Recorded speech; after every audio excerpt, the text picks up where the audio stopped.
main dealer of damage for the early-ish game, because realistically, it is going to be the Dawn almost exclusively for that first little part of the game. Retsu still needs to be able to pick up that base level of farm until he's able to get into like the Manta style. And then the important thing is for Matreshka that he is able to like cut the lanes when StoRm are trying to like ball up and go. So kind of play like VP did in the previous.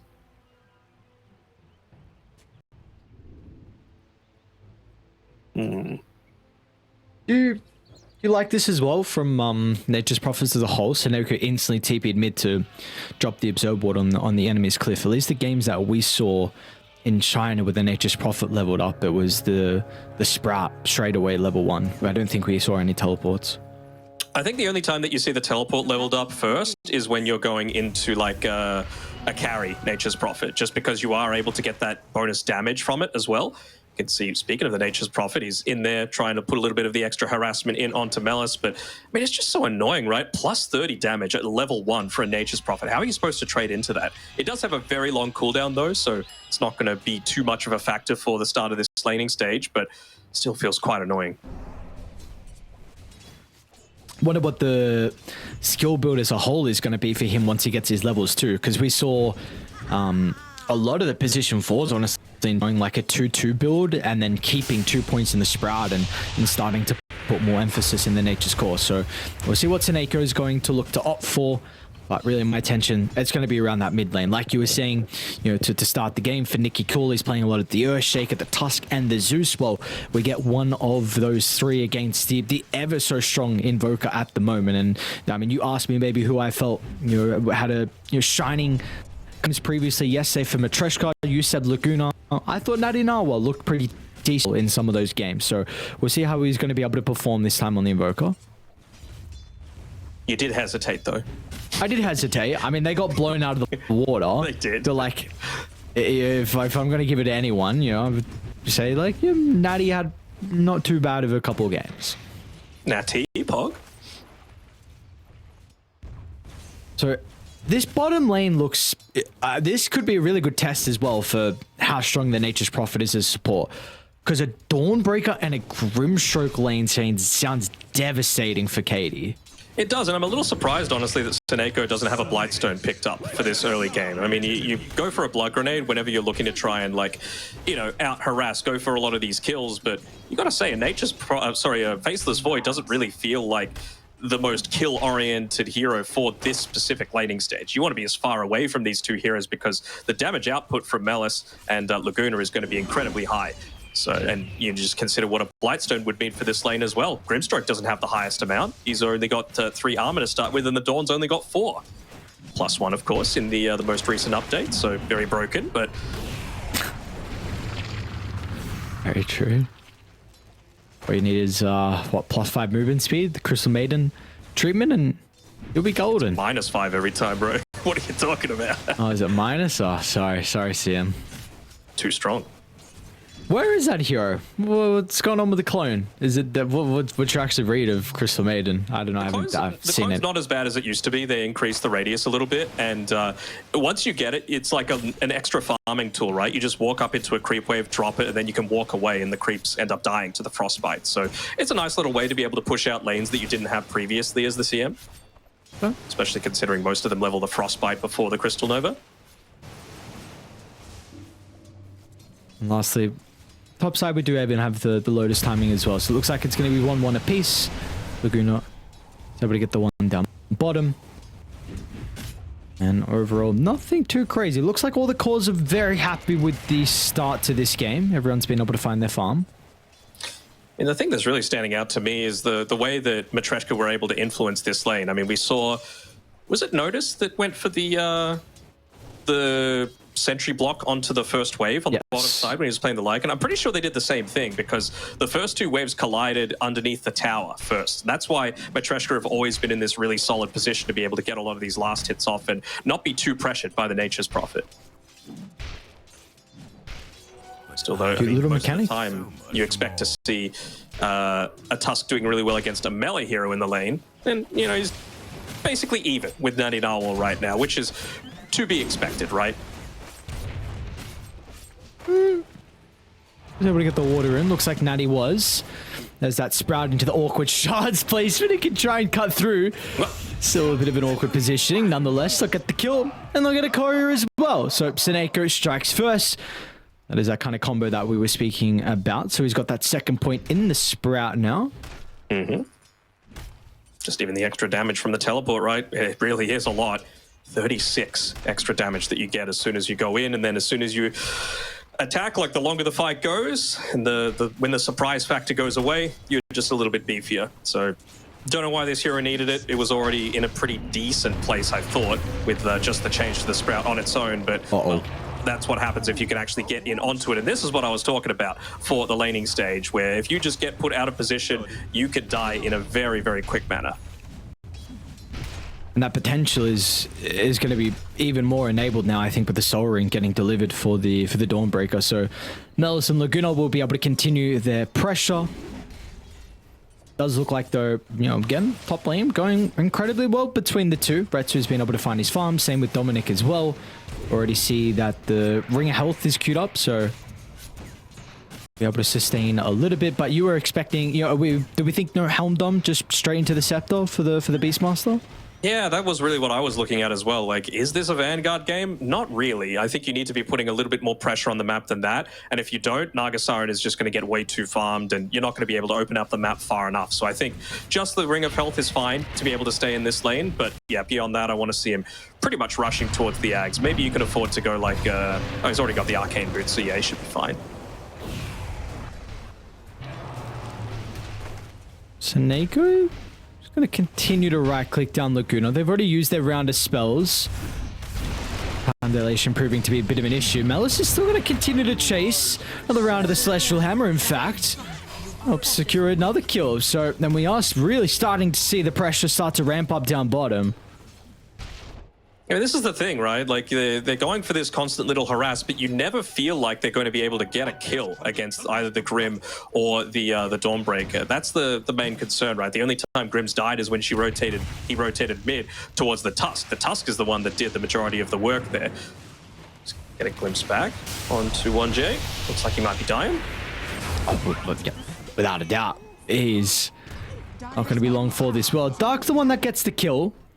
And meanwhile, you've also got Nikki Cool that completely shoved in this middle lane. So we'll be missing some of the creeps under the tower. They are even starting to rotate down. Nikki Cool, when you get very active, the Wisdom Room up in a couple of seconds. Dawnbreaker's in a pretty good position to scout this out. They might need some extra rotations. That's going to come through from the Invoker. Looking at TP into the T2 tower. Can they cancel Nikki Cool? Tornado just a little bit too late. So he's at least able to get the Wisdom Room. But of course, this is still your mid laner that's going to go down. Is that worth Denog?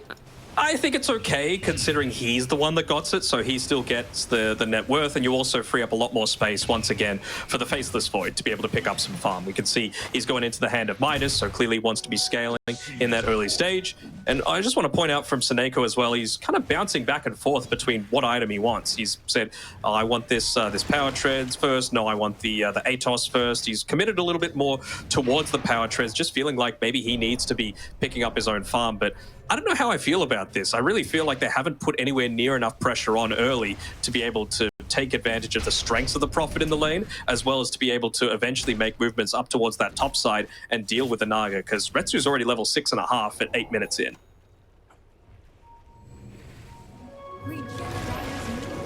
Howdy? We're in a little bit of danger. Can do whatever he can to disrupt. They actually want to take the fight, and what a kinetic field through Dark holds them both into place. So Mellis off the back of the ultimate will get a lot of value out of that incredible spell casting from the Disruptor. Did he get the secondary Thunderstrike as well, because they were both caught in it? I think he must have, right? The new changes to it. Maybe, yeah. Still yet to see it. Bottom lane now. Yeah, looking to make another one. You talk about levels on the Naga Siren, but you got to say, he's doing a pretty good job on KD down here. Of course, the Midas does help too. Yeah, without a doubt. I mean, even off all the aggression we've seen from the Dawnbreaker, 3-0 and 2, at least the Faceless Void, his farm hasn't been slowed down. It might be now, though. I mean, they're completely surrounding KD. You escaped last time. If you can somehow get out again, Phantom's That Embrace is almost going to be a miracle, but not with the Phantom's Embrace to start. They're going to try and TP down the Tusk. He can turn with the Chrono to hold them down. It'll connect onto 3, but the damage is going to be lacking, especially with the Inkswell. Katie has to sidestep it. It's going to be up to 1J to get the blast off. Connects up to 2, but dude, look at the tornado disrupting the team fight. Natty can turn to deal to 1J. Meanwhile, they're still hunting Melis down in the tree line as well, but the Dawnbreaker's not the easiest kill with all the stats she's playing with at this stage of the game. But Nikki Cool should be able to secure the kill with the shards, but still Katie, can he get away from danger with the Time Walk? Gets some separation. Nikki's back into the middle as Natty doesn't have the spells to work with at the moment. This looking like a pretty decent fight for StoRm. And now it's just the 2 supports they have to battle against. It's going to be so much gold and experience as Katie jumps back in as well, and Nikki Cool's not even going to die. All right, StoRm, what a perfect sequence of events for them down bottom. It was really solid play by Katie. Obviously, you don't have too many heroes that can look to play into your Chronosphere in terms of damage, but locking down 3 heroes, he's still going to be able to get away because of Time Walks like that. I mean, he got 3 of those off in just the single team fight underneath their vision as well. So there's just really nice spellcasting coming through from the Faceless Void. What do you think Kimchi mentality is? Or is that Kimichi? Kimmich. I don't know. I just saw kimchi because I'm hungry. No, I don't know. You ever had kimchi? Yes, I think so. I don't remember. You would remember. But I'm pretty sure I had it. What is it again? Fermented cabbage. It's a Korean thing. Radiant structures are fortified. Delicious. Kimchi pancake is the best way to have it, though. What? What a pancake? Not like a traditional pancake. They're not like with, you know, maple syrup and stuff. It's like just battered, basically, and held together with eggs. Sounds interesting. No, I have not had at least on a pancake. Taneko? Be able to get the kill onto the Nature's Prophet, so a little bit more earned charges for Natty Narwhal's going to get him closer towards the Spirit Vessel. It does leave mid vacant though, so we see with the catapult wave. StoRm are doing a really good job to put pressure on the tower. Like, I mean, you've got the Beastmaster and Nature's Prophet that are good at taking objectives, but they're doing this without those 2 heroes. Dominic's also 3 components towards that Aghanim Scepter, so clearly they feel like they don't have anything that's going to be able to deal with Retsu for now. As Nikki Cool, he gets gone on again. I don't think he's going to survive this time around, though. Sure. Nah, there's no way. No way. I mean, they'll try and snowball further on over. Nikki will buy some time. And really that time granted them the kill onto the Dawnbreaker. There was no Chronosphere needed. I think 1J got involved. Maybe even Seneko as well with a little bit of damage. But very nicely done considering, what, 2nd death of the game. So 2 deaths in a row now for the Dawn, who was, keep in mind, top of the net worth. But like you said, Dominic... he's been free farming, not involved in a single fight. And I really feel like they're just about to bring the pain up to this top lane. They cannot let Retsu get off the leash too much longer. Just 100 or so gold away from being able to pick up that Aghanim Scepter for Dominic. And then that Drums of StoRm really helps with pushing out towers, with putting a lot of pressure in onto the Naga Siren, so that even if she does join, it's a lot harder to be able to just full on contest. You're basically there as a Song of the Siren, and that's about it. Bit of a fight breakout. Matreshka looking to try and defend the tower. Some pretty good positioning though from StoRm. Off the back of the 2-man smoke. I think they got a glimpse of Nikki. Yeah, maybe he ran down the stairs. But they'll also know that the Dawnbreaker can't join for the next 30 seconds. TP down bottom, used the Solar Guardian previously, so you've got an outnumber, and they're going to use it to be able to take out this tower. Now Seneko's on defense duty, of course, could still join at any time with his teleportation. He's doing a good job of just keeping the lane pressured away. I mean, they're not losing anything for a lot of these aggressive plays right now in StoRm, and this is the way that we were expecting them to have to play, right? And even just 1J with... You could see where StoRm want to position themselves, right? Those proximity mines set up mean that you're always going to trigger them if you go for any sort of smoke attempt. You're going to scout out the Naga Siren as well if she is looking to leave her relative safe areas of farm and go for something a little bit more greedy.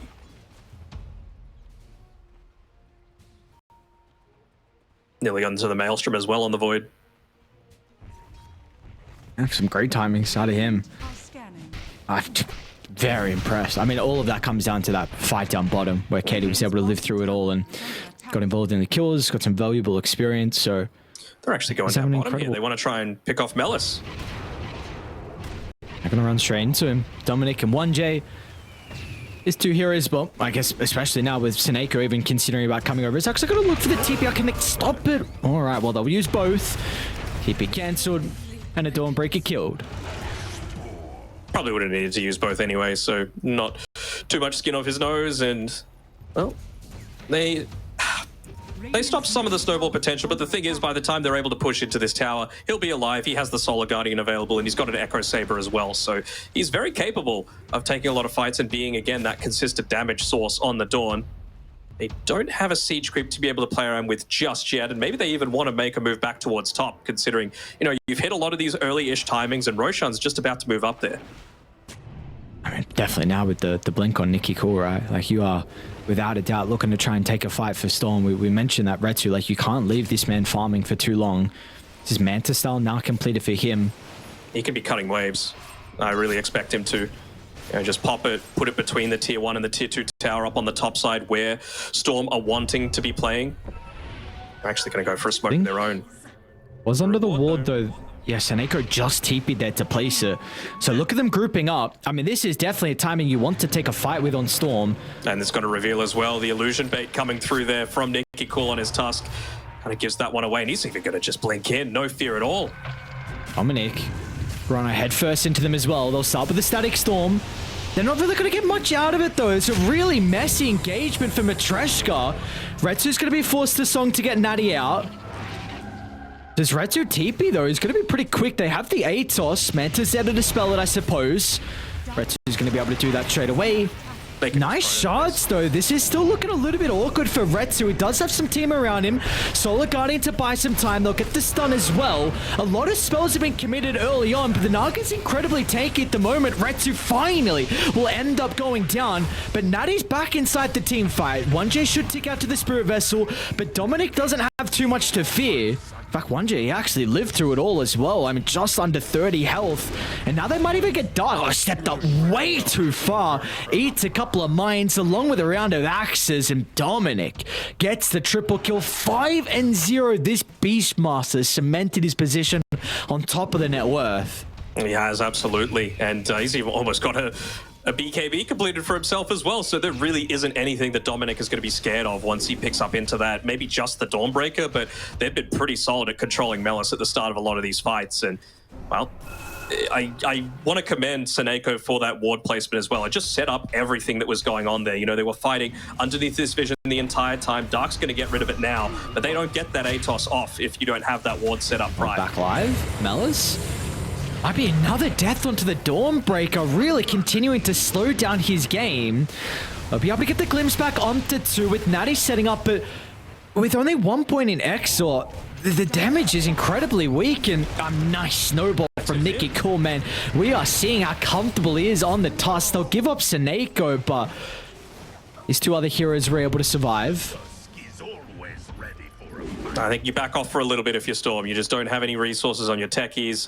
Tusky might be ready to fight, but Dominic just wants to wait for that BKB. He's only 50 gold away, 5 seconds away from the Primal Roar as well. Level 2, so it's instantly going to get you up to the 15 stacks of the Slum.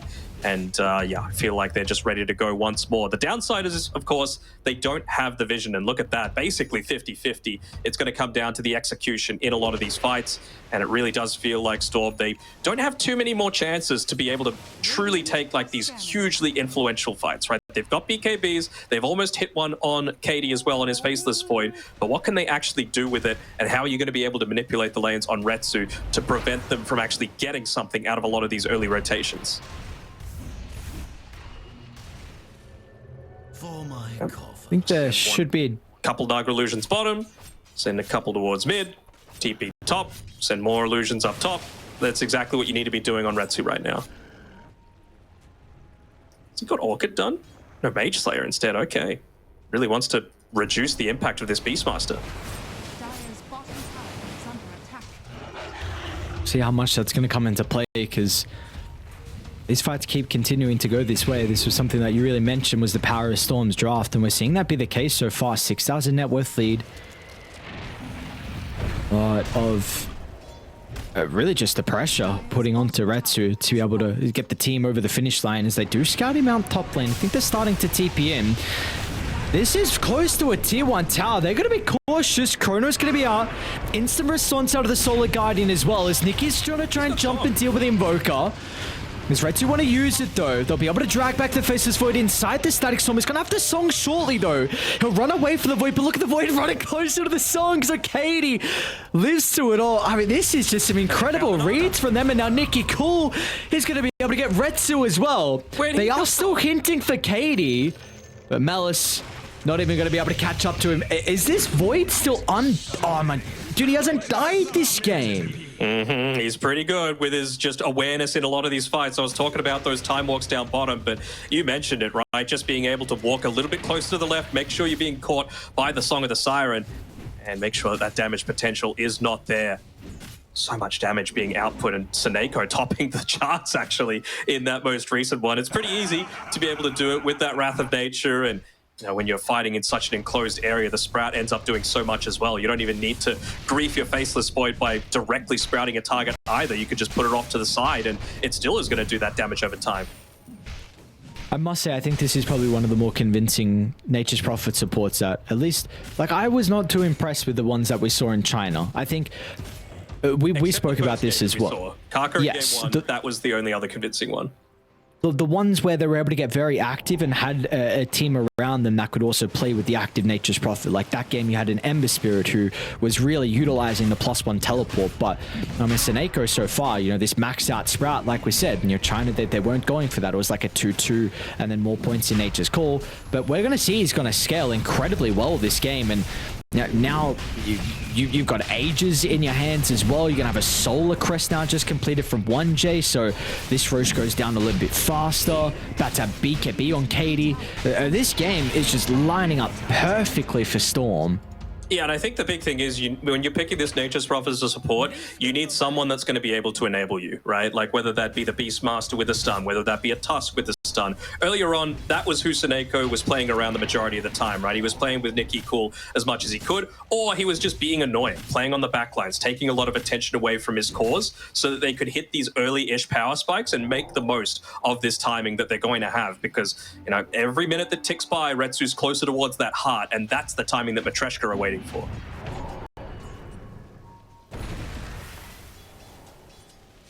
It's almost got his own BKB on Seneko. I have to say, I didn't necessarily completely agree with his laning stage item build, but ever since then, just his warding, his movement around the map, how much he's willing to put his life on the line just to set up for the rest of his team, it's all been really solid. Yeah, I mean, what else would you kind of expect from him? And I think in particular, just his positioning and wards. I mean, this is just what comes down to it. He has some of the most experience out of anyone in these qualifiers as well. Like maybe like F&G could rival him. So I mean, you could list, you know, might be a couple others, but really, I mean, Seneko has been through the ringer multiple times. Yeah, for sure. Attempt made by Nicky Cool once again, and yeah, it doesn't even get the HYDRA disabled. They're going to be able to kill him. Well, I don't think so. Quick Ghost Walk along with the Ink Spell gives him some bonus movement speed, but we just see wherever they show on Matreshka, instantly StoRm are starting to rotate multiple heroes over. And I talk about those BKB timings. I mean, Nicky Cool's almost got one as well. So you're going to have 4 BKBs on your lineup. Disruptor's going to do nothing. Grimstroke's going to do nothing. Invoker's going to do nothing. And even Naga Siren isn't going to have too much of that damage coming through from stuff like the Riptide too. So it really does feel like they know that their time is now. They want to keep the ball rolling. I honestly wouldn't even hate seeing Seneko go like a casual Blightstone just to push these towers that tiny bit faster. Top lane, they see Nani Narwhal at the moment. They also see Retsu down bottom. So 2 ganks going on simultaneously. They'll make the attempt onto Retsu. With the blast off missing, it's probably going to be a little bit more difficult now. They'll still force the Song.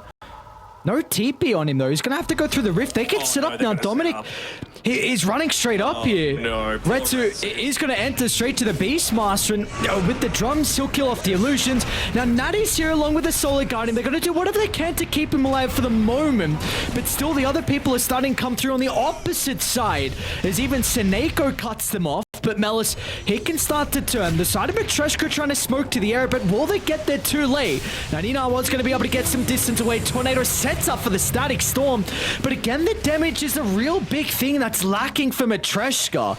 It seems like they just want to cut their losses. They know with everything on cooldown, they are in danger as Nikki finds the Invoker inside the tree line. Incredible read from him. They want more. In the end, Seneco's and they might be able to find it. I mean, you're going to be able to get the glimpse back on him, but you're inside a Sprout with no Quelling Blade. Even turning up. Of course he gets the bash, man. There was no doubt about it. KT, I thought he might have been a little bit late to that whole encounter, but ends up turning up just in time to be able to clean up the straps while keeping up his farm very effectively. And, I mean, you can't use the glyph on this, then you would just have nothing for when they're ready to go onto the high ground. And we speak of some of these Naga counters. You've got a Mjolnir finished up by Katie as well. So whichever target gets focused on, that's who you're using it on. Dire's top tower is under attack. Is Techie's going to BKB? Nah, Lotus. Boring. Dire's Why Techie's BKB for what? We needed 5.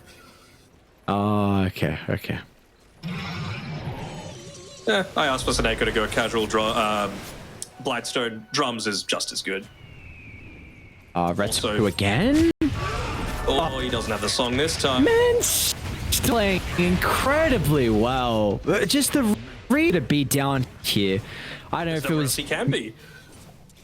Yeah, I mean, yeah, sure. I was gonna say I don't know if it was just like illusions quickly showed on the lane and they saw the timer, so they thought he was around here. But whatever it was, I mean, Storm know that Katie doesn't have to worry. Age is still for another 30 seconds if needed. He's got the BKB too. Yeah, they're going to be pushing into high ground here. Why not?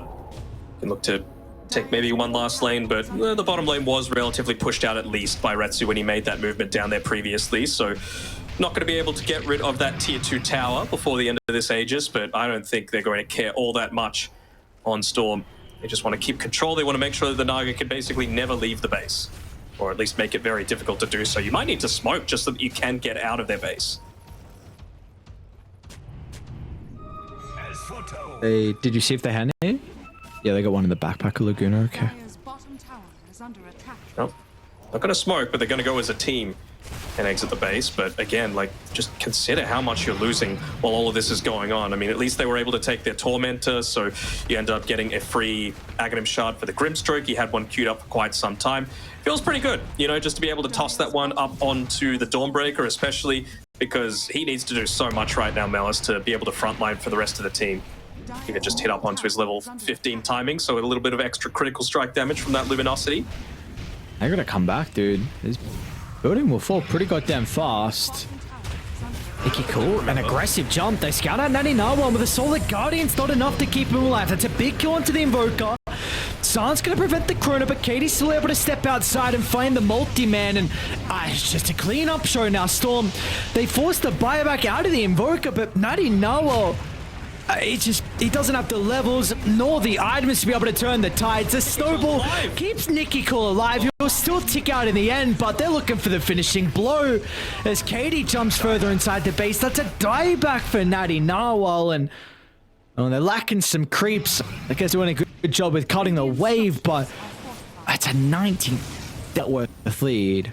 It is, and like you said, he's doing a decent job cutting the wave, but I feel like this is something that he needed to do just a little bit earlier. You know, you got that early-ish Manta style, and he focused a little bit more on the greed rather than the delay. You know, Nagasaren is inevitable if you're able to get this really, really late period of the game. I said 35 minutes plus, but they're already getting their high ground about to be demolished with prior to that 30-minute mark. Yeah, I mean that your 35 minutes can go longer now, especially, I mean, that's a 19,000 net worth lead. Like if it was like a 10,000 net worth lead at 35, it would without a doubt be a bit of a different story, but that is, that's not to be. So we see the replay coming through. I mean, you're an Invoker. If you get gone on, we were talking about this during the draft, right? You are just squish as hell. And with that dieback as well, he is basically the full duration away from being able to pick up that BKB. Just a 4-star and a Midas and a Spirit Vessel, obviously providing a little bit of stats in the damage, but I don't think damage is the main concern for you right now. It's just surviving. Has not been the game that Invoker would be hoping for. I mean, 3, 5, and 9, lower net worth. Tossed in the Nature's Prophet, you're what, 7th in net worth, so... It's even going a freaking nullifier on Seneko, man. Ah, okay.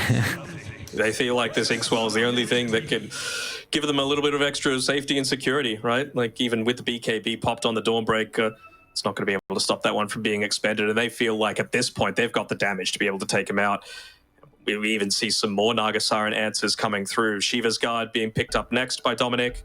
That a little bit of extra damage, just the attack slow as well. Feels very nice against both him and the Dawn, even just for the healing component as well. We talk about the Grim Shard with the Inkswell, the Luminosity coming through, the Solar Guardian, the Ghost Walk. It's a lot of benefits coming through and just enabling you to survive for that little bit longer on the Beastmaster. Dude, they just stole the Wisdom Room and 1J just TP'd out in their face. Oh, wait, Oretsu. Man, this is real Naga. This is real Naga Siren. That's also Katie that's just farming outside the base. Dominic's going to be able to assassinate the Disruptor. And now Katie will actually backtrack into the middle.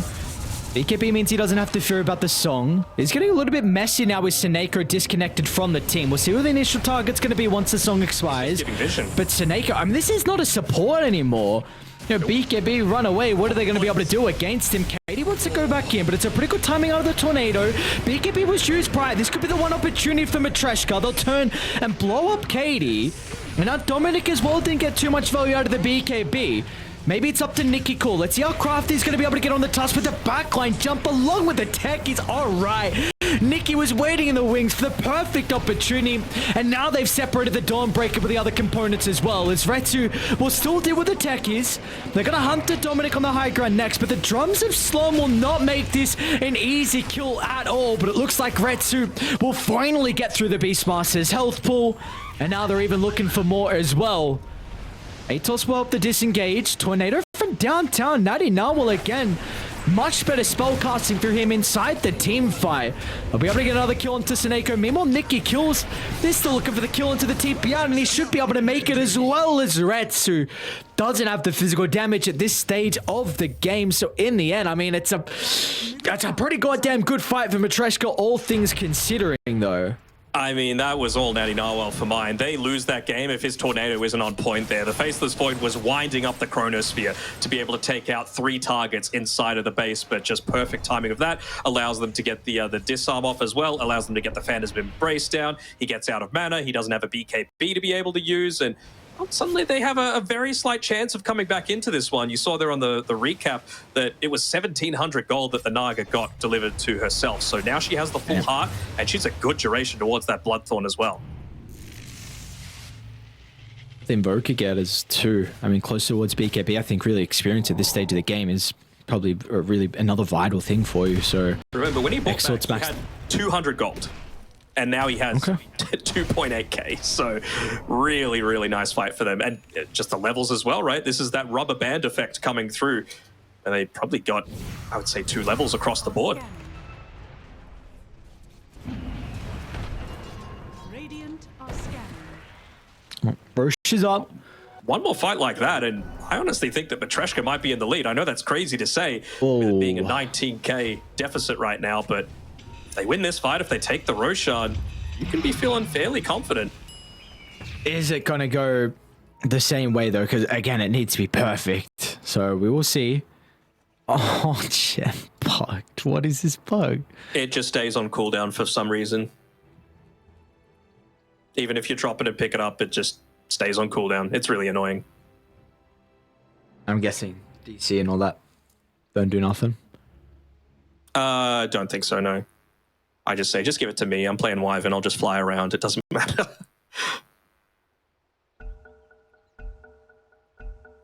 Whatever, go. Yeah. It tries to drop it down, doesn't do it. I guess at least he has kinetic field, but yeah, I mean, it's still not nice. Nikki Cool. Smoke's gonna pop. What is the damage? All right, welcome to the Desolator for Nikki Cool. It's another support, and now with the Invoker caught out inside the lane. That is crazy, dude. What was that? I mean, that's the benefit of the old Enchanted Quiver as well. Gets far enough away. Run, my friend. The BKB and might be able to just get away. But he's gonna go for it. Oh, no, we needed another time walk. Oh, no. Just needed to do his stretches, man. He's not quite there. Ah, well. Well, it wasn't a fight that went swimmingly for Matreshka, for sure. I like the way they set up for it, though. I mean, Retsu, he used a bunch of illusions just to be able to scout out where a lot of those techies proximity mines were looking to set up. They've even still got a Forge Spirit up on this high ground, so they could see them walking into the pit. But again, there's nothing that they can do about it. And do they have the buggy gem now on their side? It doesn't look like it. Yeah? Oh, maybe it's Seneco's no, gem it's that they bugged, had yeah. previously. Oh, no, yeah, there was one. Classic. It's defective. Just leave it at the base. I think that's a nullifier as well for Seneko off the back of that fight. Yep. All right. No butterfly yet or anything like that, but I mean the initial hit from the... This is a crazy move. They're running into the ages. I mean, I guess they know Chrono's down in BKB for a little bit of time. But I'm just going to send him out of range of the Sunstrike. Nikiko will refresh up. And, I mean, Retsu's going to try and enter the fight, but he's low health as well. Tornado Solar Guardian will buy him some time, but it doesn't look like it's going to matter in the end. There's maybe one last ditch attempt for Matreshka, but all they get is the Aegis kill. And now they're going to be running to try and escape as best as they can, but Melis, well, they won't be able to do so. It's a 5-man wipe in the end. And they might call it, and they do indeed. So one last attempt, unfortunately, doesn't go their way. As StoRm debuted here in the TI qualifies is off to a good start. It is indeed, and what have we learned from this? Never trust Aries predictions going